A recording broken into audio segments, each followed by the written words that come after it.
This is how to remove a fiber optic terminal box. This is a GPON fiber optic connection at home, and that's the terminal for fiber optic cable. This is a LC connector, I believe, and I like how they installed it like this. You can replace the connector.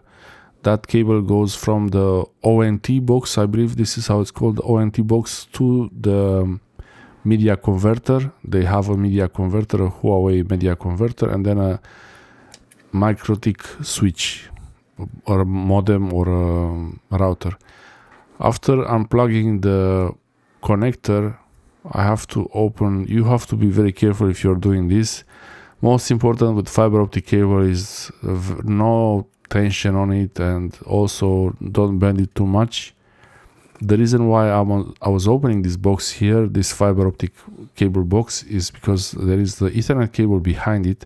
Here I was going to upgrade the internet cable, the Ethernet cable from Cat5E to Cat6A, and you see the cables, the Ethernet cables are behind this box.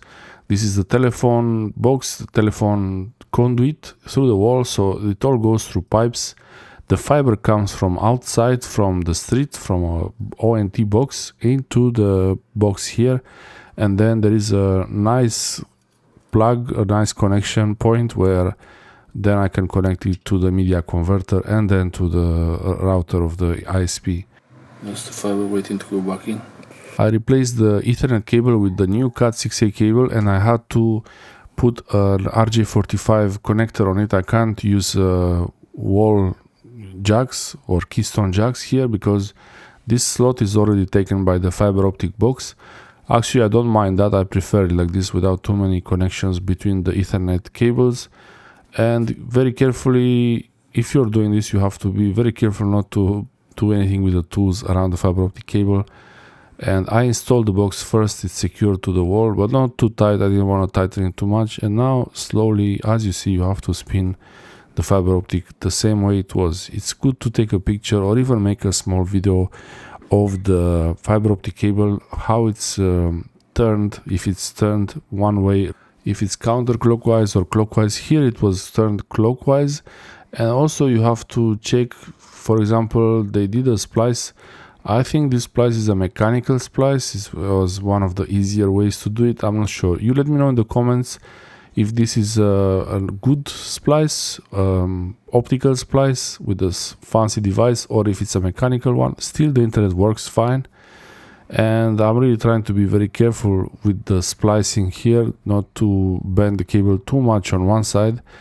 But it was from before, when it was installed, bent too much. Maybe I'm overreacting with this, I'm not sure, but I really don't want to break that fiber because I don't have any tools to fuse any fiber at home or even splice it. So I would have to call the ISP and get them to replace the whole fiber thing.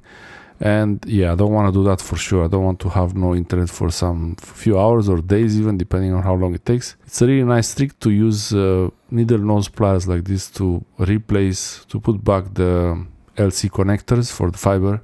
Especially the one inside the box is very difficult to insert with your fingers, but outside you can simply click it like that. Nice click. Click. I will see if the fiber still is okay. Wait for speed test. Okay, router restarted. Doing a speed test. Make sure everything is okay, the fiber is okay.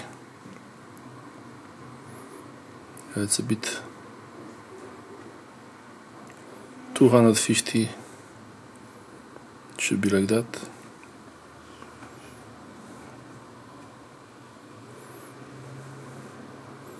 And upload about 50.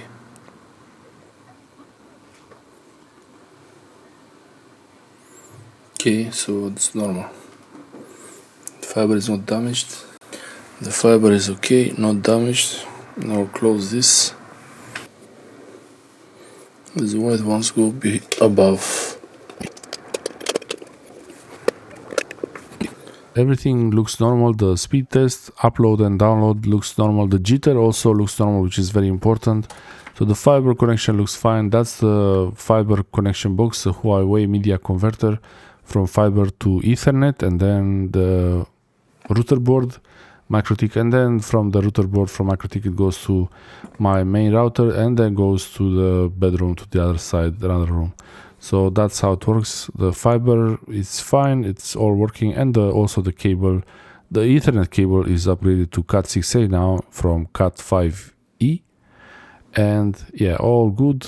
Thanks for watching. I hope this helps you get an idea of how this works.